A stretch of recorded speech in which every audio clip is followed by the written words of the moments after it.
Assalamualaikum warahmatullahi wabarakatuh. Alhamdulillahi rabbil alamin. Wassalatu wassalamu ala asyrafil anbiya'i wal mursalin nabiyyina Muhammadin wa ala alihi wa ashabihi ajma'in, amma ba'd. Ikhwati fillah, azanallahu wa iyyakum. Bertemu kembali di hari Selasa 1 Desember 2020. Insyaallah kita akan membahas kembali kitab Muqarrar Maddah Al-Aqidah, buku panduan yang berkaitan tentang ilmu akidah yang dikarang oleh beberapa ulama yang ahli di bidang akidah. Buku ini, ikhwan fillah azanallahu wa iyyakum, sangatlah bagus untuk dikaji kaum muslimin dan muslimat. Dan buku ini diberikan rekomendasi oleh para ulama kibar. Nah, ikhwan fillah azanallahu wa iyyakum, kita sampai di pembahasan beriman kepada rukun yang keempat, beriman kepada para rasul-rasul Allah Subhanahu wa taala. Nah, ikhwan fillah azanallahu wa iyyakum, Rasul Allah Subhanahu wa taala, utusan Allah Subhanahu wa taala, mereka semuanya adalah perantara antara kita dengan Allah Subhanahu wa taala. Kita tidak akan bisa melakukan semua ibadah agama Islam ini kecuali melalui para utusan Allah Subhanahu wa taala dan rasul-rasulnya. Dan wajib seorang muslim dan muslimat harus mengimani adanya para rasul. Wajib mengimani adanya para nabi yang Allah Subhanahu wa taala utus kepada setiap umat. Allah Subhanahu wa taala mengutus setiap umat seorang rasul dan nabi. Kemudian Allah juga menurunkan kitab suci.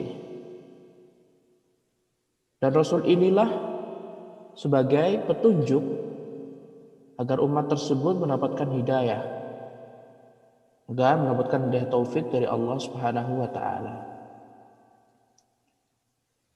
Seorang muslim dan muslimat wajib mengimani adanya rasul dan nabi, baik yang kita ketahui namanya maupun tidak mengetahui namanya. Harus ada dalam hati keyakinan yang kuat bahwasanya Allah Subhanahu wa taala membangkitkan setiap umat atau mengutus pada setiap umat seorang rasul, mengajak beribadah kepada Allah Subhanahu wa taala, melarang untuk berbuat syirik kepada Allah Subhanahu wa taala. Dan para rasul tersebut, mereka menyuruh umatnya untuk mengkufuri sesembahan-sesembahan selain Allah Subhanahu wa taala. Dan seorang muslim dan muslimah harus beriman kepada para rasul Allah, utusan Allah dan para nabi, dan harus meyakini bahwasanya mereka adalah makhluk Allah yang jujur. Meyakini mereka adalah orang yang paling bertakwa. Meyakini bahwasanya mereka itu umana, terpercaya. Meyakini bahwasanya semua utusan Allah Subhanahu wa taala dari Nabi Nuh hingga Nabi Muhammad SAW, mereka semuanya menyampaikan agama Islam tanpa ada sesuatu yang ditutup-tutupi. Murni, kejelasan semuanya, kebenaran yang mereka sampaikan. Dan mereka semuanya, para rasul, telah memberikan hujjah-hujjah, memberikan bukti-bukti yang nyata untuk seluruh alam. Dan harus ikhwatu fillah azanallahu wa iyyakum meyakini bahwasanya rasul dan nabi mereka hanyalah makhluk biasa seperti malaikat, seperti orang-orang soleh yang lainnya. Para rasul dan nabi mereka tidak memiliki kekhususan dalam beribadah kepada Allah Subhanahu wa taala. Mereka tidak memiliki rububiyah sama sekali. Mereka tidak berhak untuk disembah. Mereka tidak berhak untuk disembah. Karena mereka hanyalah manusia biasa. Dan wajib seorang muslim mengimani Rasul-Rasul Allah Subhanahu wa taala. Sebagaimana dalam surat Al-Baqarah ayat 275, Allah Subhanahu wa taala berfirman, "Amanar rasulu bima unzila ilaihi min rabbih wal mu'minun. Kullun amana billahi wa malaikatihi wa kutubihi wa rusulihi.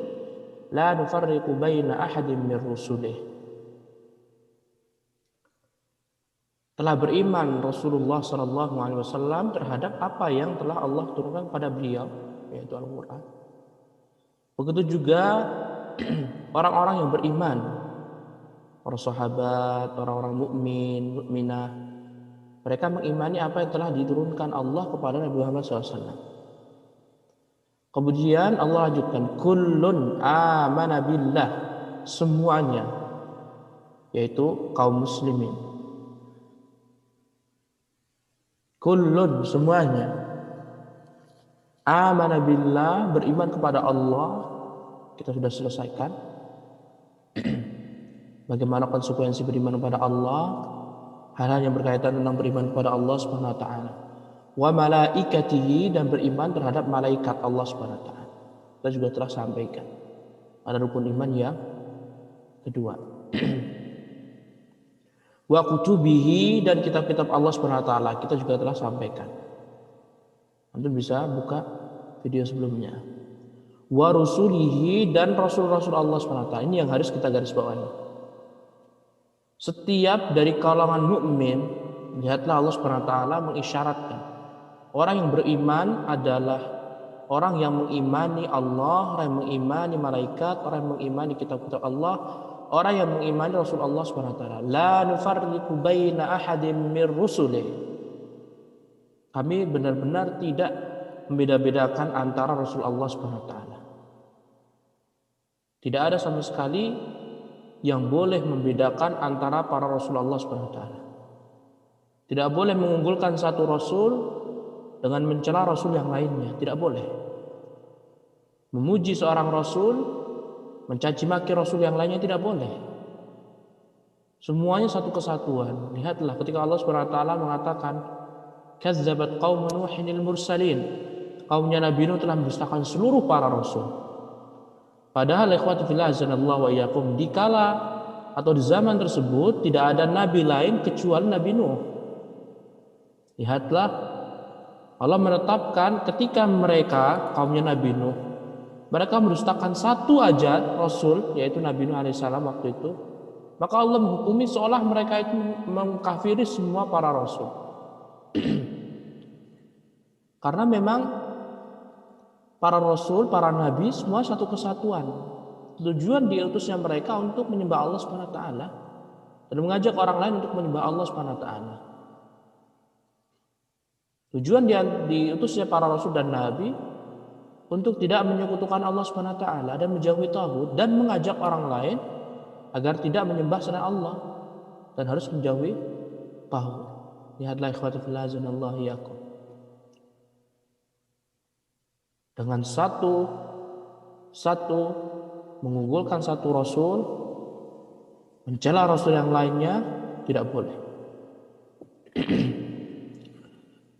Tetapi jika mengunggulkan satu rasul, melebihkan satu Rasulullah sallallahu alaihi wasallam, yaitu Nabi Muhammad sallallahu alaihi wasallam, ya, sebagaimana Allah Subhanahu wa taala memang mengunggulkan, memuliakan Rasulullah SAW ketimbang rasul yang lainnya, dan kita tidak mengejek, kita tidak mencela, kita tidak mencaci maki rasul yang lain, maka itu dibolehkan.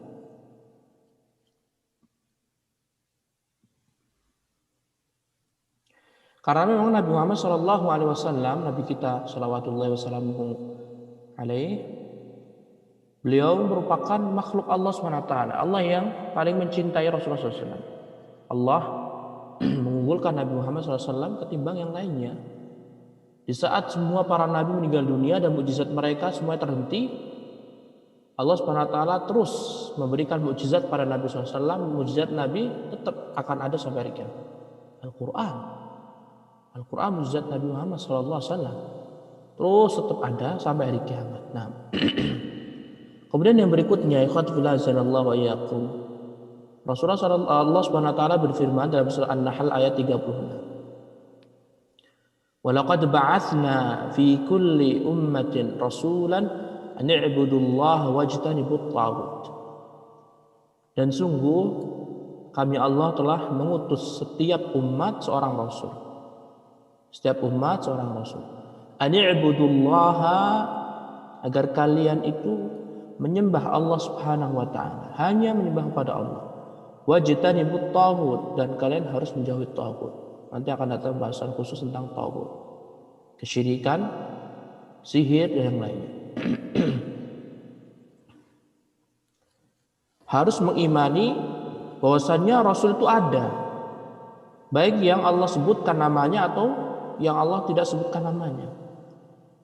Barang siapa yang mengingkari adanya Rasul, pengutusan Rasul kepada setiap kaum, maka ditakutkan orang tadi akan terjatuh ke dalam kekafiran karena mengingkari ayat Al-Quran. Allah SWT dalam surah An-Nahl ayat 36 dengan tegasnya Allah sebutkan, dan sungguh kami Allah telah mengutus setiap umat seorang Rasul. Maka barang siapa yang mengingkari Rasul, maka dia hakikatnya mengingkari pernyataan Allah SWT dalam Al-Quran. Dan para ulama bersepakat, barang siapa yang mengingkari satu ayat saja di Al-Quran, maka dia terjatuh dalam kekafiran. Nah, ikhwati fillah azanallahu wa iyyakum. Ar-risalah atau rasul, kerasulan merupakan sebuah pilihan dari Allah Subhanahu wa taala. Keutamaan. Jadi Allah Subhanahu wa taala menebihkan kepada sebagian hamba-Nya yang Allah miliki. Allah Subhanahu wa taala menebihkan sebagian hamba-Nya yang Allah telah ciptakan mereka. Dan rasul, kerasulan, kenabian itu tidak bisa didapat dengan cara bekerja atau mencari pengalaman atau berlatih diri, tidak bisa. Karena kerasulan itu murni dari Allah Subhanahu wa taala. Kerasulan, kenabian itu murni dari Allah Subhanahu wa taala. Tidak bisa lantas orang bertahun-tahun menganut agama Islam, kemudian dia mengatakan saya Rasul Allah, saya utusan Allah, saya Nabi Allah Subhanahu wa taala. Tidak bisa, karena kerasulan dan kenabian itu tidak boleh atau tidak sah dengan cara mengaku-ngaku atau meneliti atau berlatih atau berusaha. Tidak bisa, karena itu merupakan kekhususan Allah Subhanahu wa taala. Di Allah Subhanahu wa taala berfirman dalam surat Ibrahim, qalat lahum rusuluhum in nahnu illa basyarun mithlukum. Telah berkata kepada mereka rasul-rasul mereka, utusan Allah semuanya, in nahnu illa basyarun mithlukum, kami semuanya tidak lain tidak bukan kecuali manusia biasa seperti kalian. Makan, minum, berjalan, tidur. Nah, walakinnallaha yamunnu ala man yasha'u min ibadihi. Akan tetapi Allah Subhanahu wa taala memberikan kenikmatan berupa kerasulan ini kepada siapapun yang Allah kehendaki dari hamba-hambanya. Lihatlah ikhwati fillah azanallahu wa iyyakum. Para rasul Allah isyaratkan perkataan mereka dalam surat Ibrahim ayat 11. In nahnu illa basyarun mithlukum walakinnallaha yamunnu ala man yasha'u min ibadihi. Kami ini sama seperti kalian, manusia biasa. Hanya saja Allah Subhanahu wa taala memberikan nikmatnya kepada siapapun yang Allah kehendaki. Dan juga Allah isyaratkan dalam surat Shad ayat ke-47. Wa innahum indana laminal mustafainal akhyar. Wa innahum, dan sesungguhnya mereka, indana, di sisi kami, di sisi Allah Subhanahu wa taala. Nah, laminal mustafainal akhyar, mereka adalah benar-benar orang yang terpilih, yang bersih.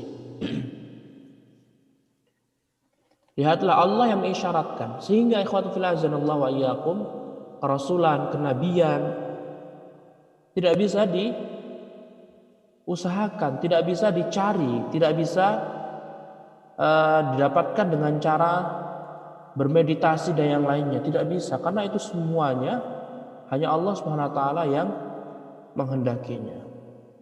Lantas ikhwati fillah azanallahu wa iyyakum, apa bedanya Rasul dan Nabi? Mungkin kita pernah sekali mendengar dan mungkin kita sering sekali kesusahan untuk membedakan apa bedanya Rasul dan Nabi.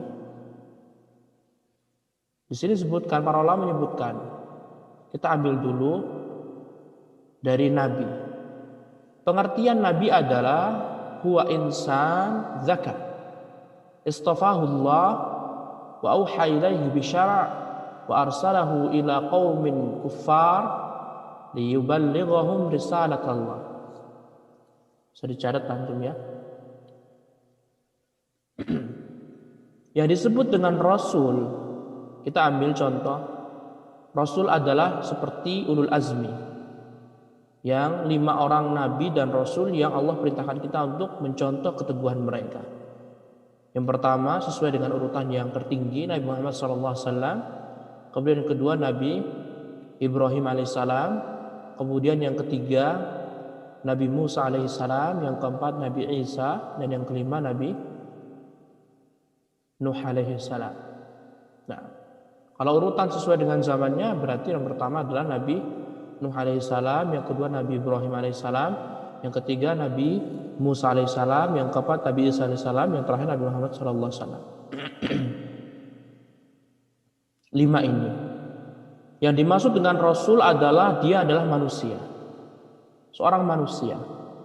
Lihat 5 orang tadi manusia, ya kan? Nah, manusia. Berarti tidak ada ya kalau dari kalangan jin seperti itu. Tidak ada. Tidak ada Rasul atau Nabi dari kalangan jin. Adanya pendakwah saja. Adanya dari kalangan jin adalah pendakwah yang menasihati satu sama lain. Sebagaimana dalam kisahnya Nabi Muhammad SAW, sirah Nabi SAW, barang siapa membaca sirah Nabi, dia akan mengetahui bahwasanya jin itu tidak ada Rasul. Di kalangan mereka tidak ada Rasul dan Nabi, tapi adanya da'i. Nah, kayak ulama seperti itu. Rasul adalah seorang manusia biasa, makan, minum dan lainnya. Dan dia zakar, dia ini laki-laki. Rasul itu seorang laki-laki, bukan perempuan.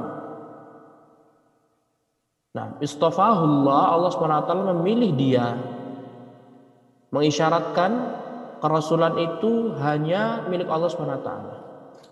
Tidak bisa orang mengusahakan untuk menjadi Rasul. Kemudian setelah Allah pilih, wa auha ilaihi bisyara'in, Allah SWT memberikan kepada orang tadi syariat. Syariat ini apa? Tata cara.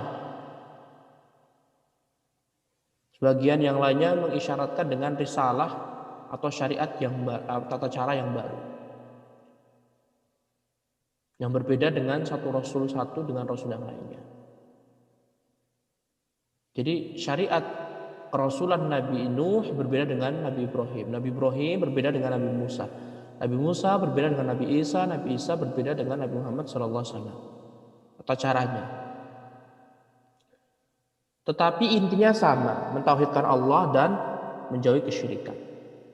Visi dan misi mereka sama. Rasul dan Nabi semuanya sama visi misinya. Bedanya antara Rasul satu dengan Rasul yang lainnya, tata caranya berbeda. Seperti berpuasa, sholat, ya. Setiap masing-masing Nabi, haji, puasa, zakat, cuma tata caranya berbeda. Nah, kemudian wa arsalahu ila qaumin kuffarin. Allah SWT mengutus orang tadi, laki-laki tadi yang telah dipilih dan memberikan wahyu. Allah utus kepada orang-orang kafir atau kaum yang kufar, yang mereka mendustakan Allah Subhanahu wa taala. Tujuannya apa ikhwah? Liyuballighahum risalatallah, untuk menyampaikan kerasulan, untuk menyampaikan risalah Allah SWT, mengemban ilmu dari Allah SWT dan menyampaikannya kepada orang-orang kafir dan yang lainnya. Itu pengertian apa? Rasul. Kemudian ikhwah, apa pengertian nabi? Nabi adalah insanun zakar, laki-laki dari kalangan manusia. Sama seperti Rasul. Istafahullah, sama Allah pilih, karena kenabian itu tidak bisa dapat dengan usaha, atau dengan mewarisi nggak bisa. Wa ba'athahu bi syar'in min qablihi, man qablahu. Allah Subhanahu wa taala mengutus, membangkitkan orang tadi, yang laki-laki tadi, dengan syariat nabi sebelumnya atau dengan syariat sebelumnya yang ada. Seperti Allah Subhanahu wa taala mengisyaratkan Nabi Musa alaihissalam. Beliau rasul. Dan Allah Subhanahu wa taala memberitahu bahwasannya setelah Nabi Musa terdapat nabi-nabi yang mereka berhukum dengan kitab Taurat juga. Nah, nabi-nabi ini ikhwati fillah wa iyyakum yang datang, yang mereka tidak rasul, tidak termasuk rasul. Mereka ini mengimani seperti apa yang diimani Nabi Musa alaihissalam. Jadi menolong syariat Nabi Musa alaihissalam, sesuai dengan syariat Nabi Musa alaihissalam. Nah, wa uhiya ilaihi wahyan khassan. Dan Allah Subhanahu wa taala mewahyukan, memberikan ilmu kepada orang tadi dengan wahyu yang khusus. Khusus, tidak umum.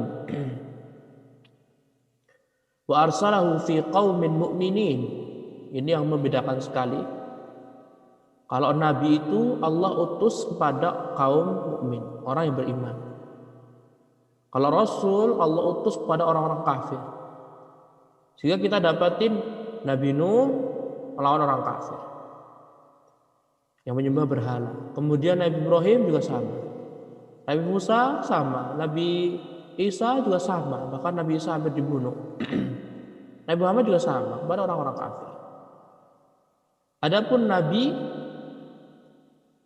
Allah Subhanahu wa taala utus orang tadi sebagai nabi, dan Allah Subhanahu wa taala memberikan orang tadi wahyu, dan dia memberikan apa ikhwah?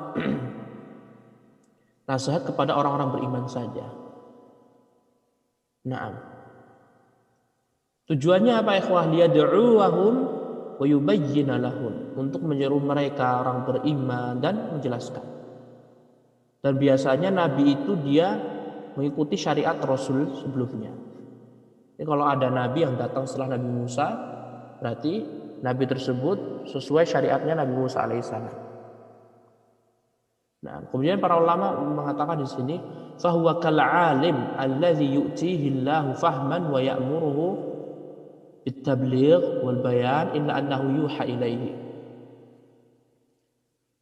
Nabi ini posisinya seperti seorang ulama, seorang ahli agama, yang Allah SWT berikan pemahaman kepada orang tersebut, dan Allah memerintahkan untuk menyampaikan pemahaman tersebut kepada orang-orang mukmin. Bedanya dia dengan ulama adalah ulama tidak diberikan wahyu dan nabi diberikan wahyu. Jadi kita udah paham ya. Nabi dan ulama itu ada kesamaan. Ya. Nabi laki-laki dari manusia, ulama juga laki-laki dari manusia. Kebanyakan ulama laki-laki. Kemudian istafahullah, Allah juga memilih. Tidak semua laki-laki itu bisa menjadi ulama, tidak. Jadi ulama atau ahli agama atau kenabian itu murni Allah SWT yang pilih. Kemudian diutus oleh Allah SWT untuk menyampaikan dakwah kepada orang-orang beriman, memberitahu mereka kebaikan dan menjelaskan mereka kesyirikan dan bahayanya. Bedanya Nabi dengan ulama adalah kalau Nabi itu tidak Nabi diberikan wahyu oleh Allah SWT. Kalau ulama tidak diberikan wahyu sama sekali. Seorang ulama tidak diberikan wahyu. Nah, jadi kita memiliki 3 istilah. Istilah pertama adalah Rasul, istilah kedua Nabi, istilah ketiga ulama. Nah, sebagai penyempurna. Ya, kalau nabi bedanya dengan nabi dan rasul. Kalau rasul diberikan wahyu, tapi wahyunya ini diutus khusus untuk orang kafir. Kalau nabi diberikan wahyu sesuai dengan syariat sebelumnya, rasul sebelumnya. Dan Allah utus mereka, para nabi, kepada orang-orang beriman. Tetapi mereka harus menyampaikan dakwah. Dan mereka harus berdakwah. Nah, yang terakhir adalah ulama. Ulama adalah kebanyakan laki-laki dari manusia. Ada ulama dari perempuan tapi jarang. Allah Subhanahu wa taala benar memberikan apa? Pilihan kepada ulama. Karena Allah Subhanahu wa taala yang memberikan karunia-Nya kepada siapapun yang Allah Subhanahu wa taala kehendaki. Dan para ulama ini tidak diberikan wahyu. Mereka tidak diberikan wahyu kepada Allah Subhanahu wa taala. Tapi mereka juga harus menyampaikan ilmu yang mereka fahamin. Karena sejatinya ikhwati fillah azanallahu wa iyyakum, kalau kita perhatikan nabi dan rasul dan para ulama, mereka ini harus menyampaikan ilmu. Ilmu yang telah Allah berikan kepada mereka harus tersampaikan. Nah, kemudian ikhwati fillah azanallahu wa iyyakum, berkaitan tentang jumlah para nabi dan rasul beserta nama mereka.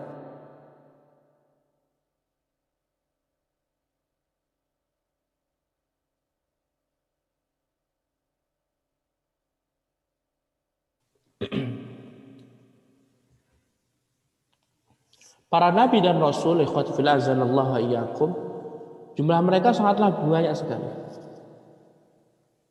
Para nabi dan rasul jumlah mereka banyak. Waqad qassallahu alaina ba'dahum duna ba'din, dan Allah Subhanahu wa taala telah menceritakan sebagian nabi dan rasul dan tidak menceritakan sebagian yang lain. Sebagaimana Allah Subhanahu wa taala berfirman dalam surat Ghafir ayat 78, "Wa laqad arsalna rusulan min qablika minhum man qasasna 'alaika wa minhum man lam naqsus 'alaik." Dan sungguh Allah telah mengutus para rasul sebelum engkau. Di antara rasul ada yang sudah Allah Subhanahu wa taala ceritakan pada nabi dan sebagiannya tidak diceritakan oleh nabi. Tidak diceritakan pada Nabi Muhammad sallallahu alaihi wasallam. Sehingga dari ayat di atas ikhwatu fillah azanallahu wa iyyakum, wajib kita mengimani para rasul secara global.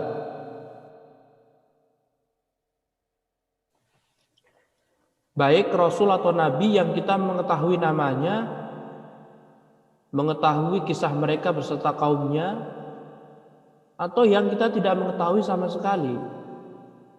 Kita tidak tahu namanya, tapi kita harus yakini bahwasanya Allah mengutus setiap umat seorang rasul utusan.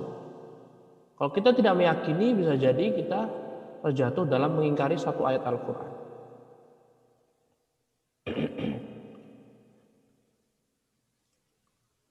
Kemudian ikhwati fillah azanallahu wa iyyakum, sebagian ulama mengatakan semua nama nabi dan rasul yang ada di Al-Quran itu semuanya adalah rasul. Semua nama-nama nabi yang Allah sebutkan di Al-Quran itu semuanya adalah rasul. Semuanya rasul. Kalau kita seperti Nabi Ismail itu rasul, bukan nabi saja. Kemudian Nabi Ishak juga sama, Nabi Yusuf juga sama. Ya. Nabi-nabi yang lainnya mereka semuanya nabi plus rasul. Semua yang disebutkan oleh Allah SWT nama mereka di Al-Quran itu semuanya adalah rasul. Mereka diperintahkan untuk mengutus umat-umat sebelumnya, umat-umat yang kafir. Kemudian ikhwati fillah azanallahu wa iyyakum, ada juga datang di sebuah hadis diriwayatkan Imam Ahmad bahwasanya jumlah nabi mencapai 1.020 sekian, 100 afwan. 124.000. 124.000. Sedangkan Rasul itu 315 orang. Jadi dari 124.000 nabi, menurut riwayat tadi 124.000 nabi, dari segitu banyaknya Allah ambil 315 rasul dengan syariat yang baru. Tetapi intinya sama dengan satu sama lain. Nah, dan sungguh Allah Subhanahu wa taala telah menyebutkan sebagian nabi dan rasul.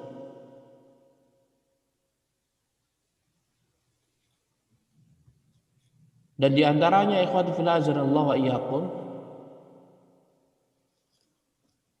Allah kata mu'alif di sini, Allah Subhanahu wa taala telah menyebutkan sebagian nama para nabi dan rasul di Al-Quran Al-Karim. Yang pertama adalah Nabi Muhammad, kemudian Nabi Ibrahim, yang ketiga Nabi Musa, yang keempat Nabi Isa, yang kelima Nabi Nuh. Dan kata mu'alif di sini, wa haula hum ulul azmi minar rusul. 5 orang ini mereka semuanya adalah ulul azmi.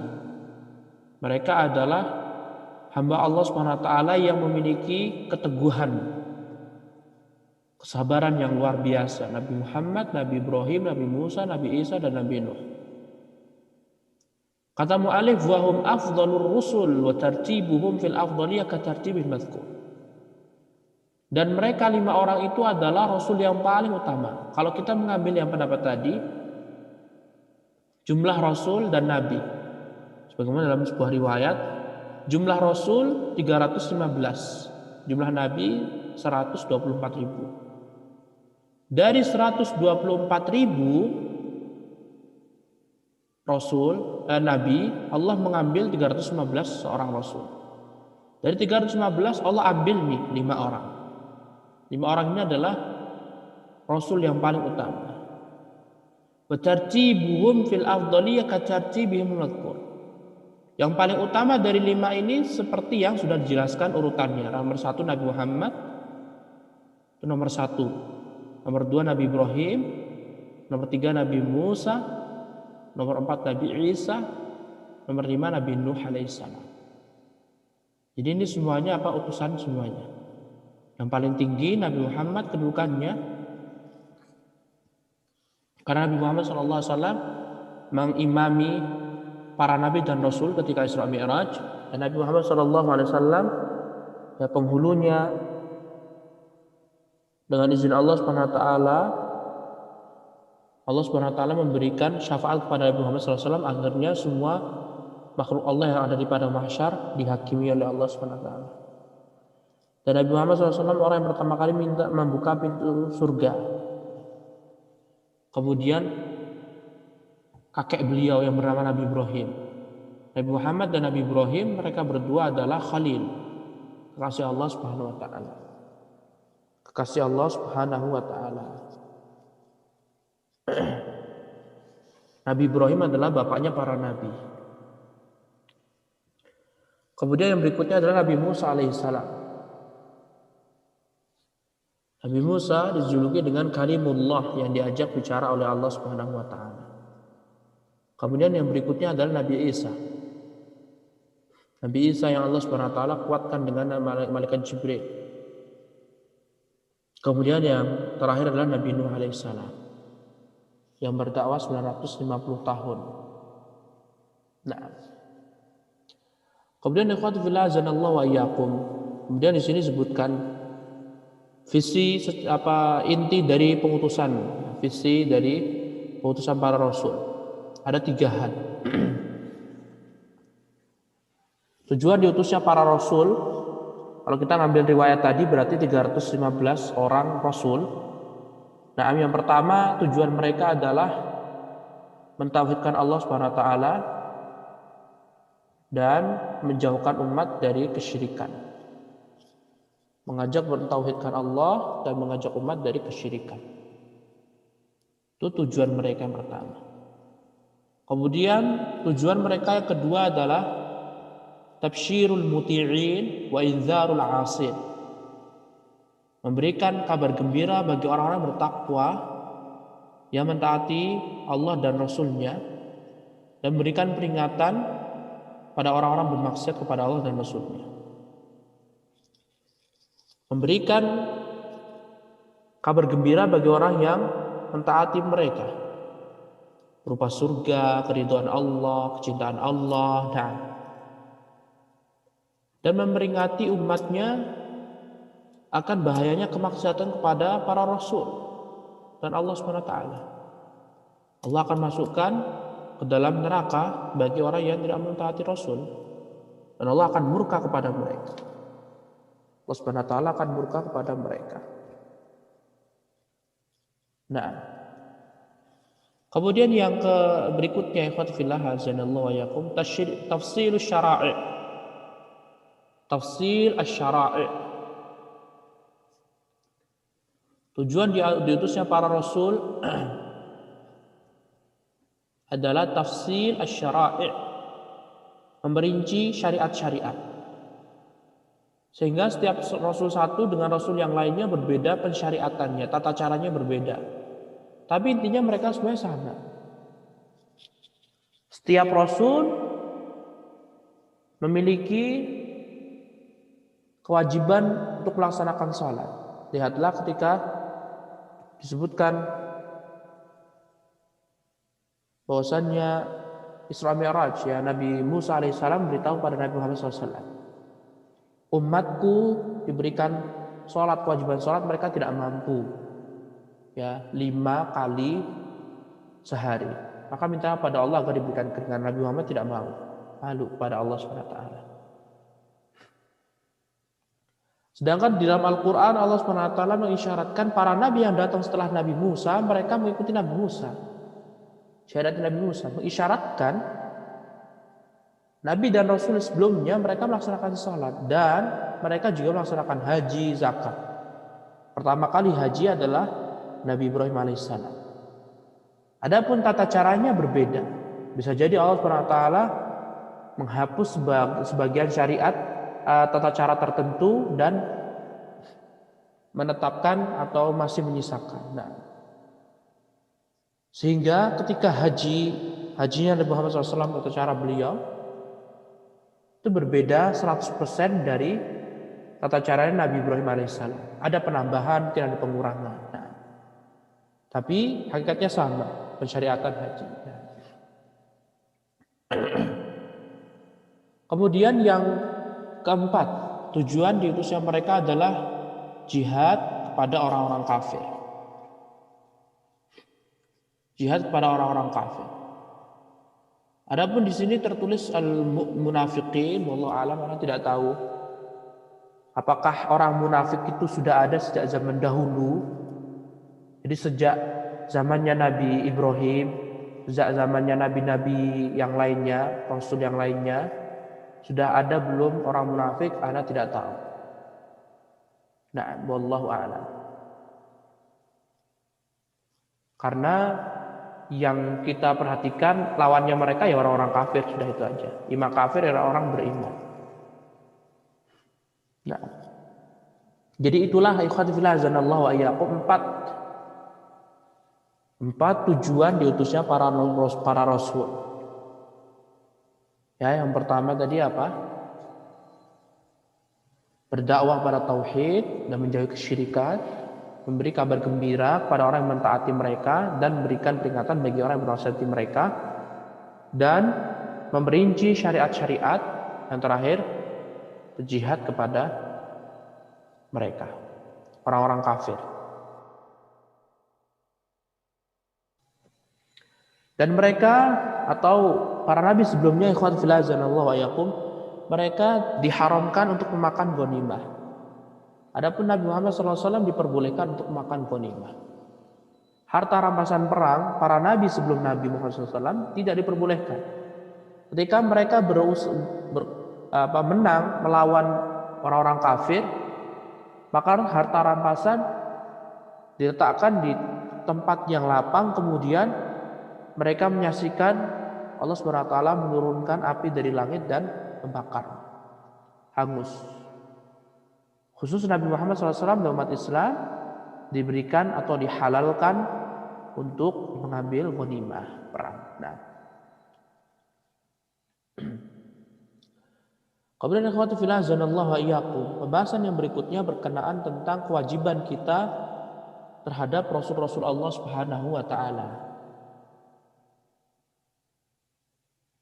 Ikhwati fillah azanallahu wa iyyakum, telah kita isyaratkan sebelumnya keimanan kepada mereka, tapi ini diulangin lagi.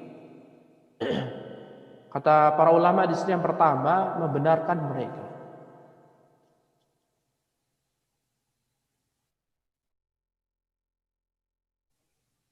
Membenarkan mereka. Jadi para rasul harus dibenarkan.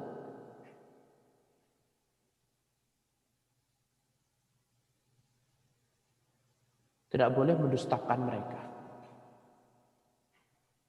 Nah, mengimani bahwasannya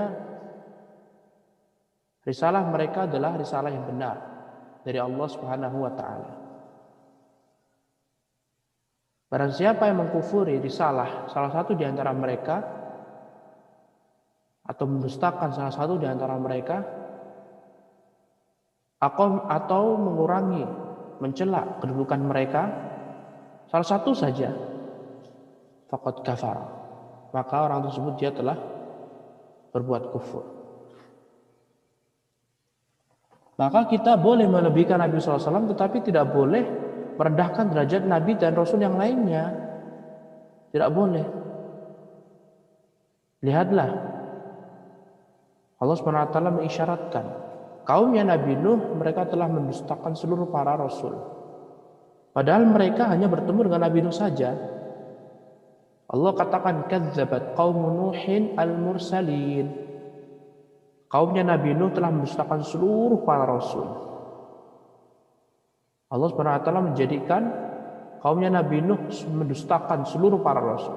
Nah, kewajiban yang kedua, ikhwati fillah azanallahu wa iyyakum, setelah membenarkan semua risalah yang mereka bawa, ilmu yang mereka bawa, meyakini bahwasanya para rasul dan para nabi mereka semuanya telah menyampaikan amanah, telah menyampaikan ilmu, dan mereka telah menyempurnakannya. Mereka, tidak ada suatu kebaikan kecuali para nabi beritahu umatnya dan anjurkan, dan tidak ada suatu keburukan kecuali para nabi, tidak ada keburukan kecuali para nabi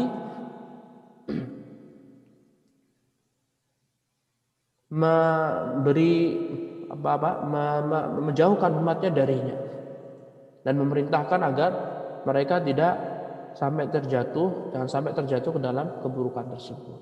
Nah, di antaranya ikhwatu fillah azanallahu wa iyyakum, tidak ada setiap nabi kecuali memberitahu akan ada keburukan yang bernama Dajjal. Gak akan datang nabi kecuali mereka memberitahu akan datang Dajjal sifatnya seperti ini. Tidak ada seorang nabi rasul yang diutus oleh Allah kecuali mereka memberitahu Dajjal seperti ini. Nah, ini menunjukkan tidak ada suatu keburukan kecuali nabi dan rasul memberitahunya. Nah, kemudian yang berikutnya, ikhwati fillah azanallahu wa iyyakum, kewajiban kita terhadap para rasul dan nabi adalah meyakini bahwasanya mereka adalah makhluk Allah yang sempurna ilmu dan amalnya. Kita harus meyakini mereka jujur, mereka bukan pendusta, mereka terpercaya, mereka bukan berkhianat, mereka menyampaikan ilmu, mereka tidak menyembunyikan ilmu. Jadi ikhwati fillah azanallahu wa iyyakum, jadi mengisyaratkan dengan jelas bahwasannya barang siapa yang meyakini bahwa Nabi Muhammad SAW menyampaikan risalah tidak sempurna, maka dia perlu dipertanyakan keimanannya terhadap Nabi Muhammad SAW. Dan juga barang siapa melakukan perbuatan bid'ah, perbuatan yang tidak ada contohnya dari Nabi, tidak ada dalilnya dari Al-Quran dan hadis, maka perlu ditanyakan lagi keimanan orang tadi. Nah, kemudian yang berikutnya, ikhwati fillah azanallahu wa iyyakum, meyakini bahwasannya para rasul mereka adalah seorang manusia biasa. Tidak boleh mengunggulkan mereka di atas kedudukan mereka, mengangkat Nabi Muhammad seperti kedudukan Tuhan, tidak boleh. Mereka adalah manusia biasa. Mereka letih, mereka lapar, mereka sakit, mereka meninggal. Para rasul dan nabi, mereka tidak memiliki kekhususan sama sekali dalam rububiyah. Tidak bisa memberikan rezeki, tidak bisa memberikan manfaat, tidak bisa menolak madarat. Mereka juga tidak mengetahui perkara gaib dan selainnya. Maka untuk apa kita menjadikan mereka sebagai sesembahan? Nah, yang berikutnya, kewajiban kita terhadap para rasul dan nabi meyakini bahwasanya Allah SWT menguatkan mereka dengan adanya mukjizat. Sesuatu yang luar biasa datangnya dari Allah SWT.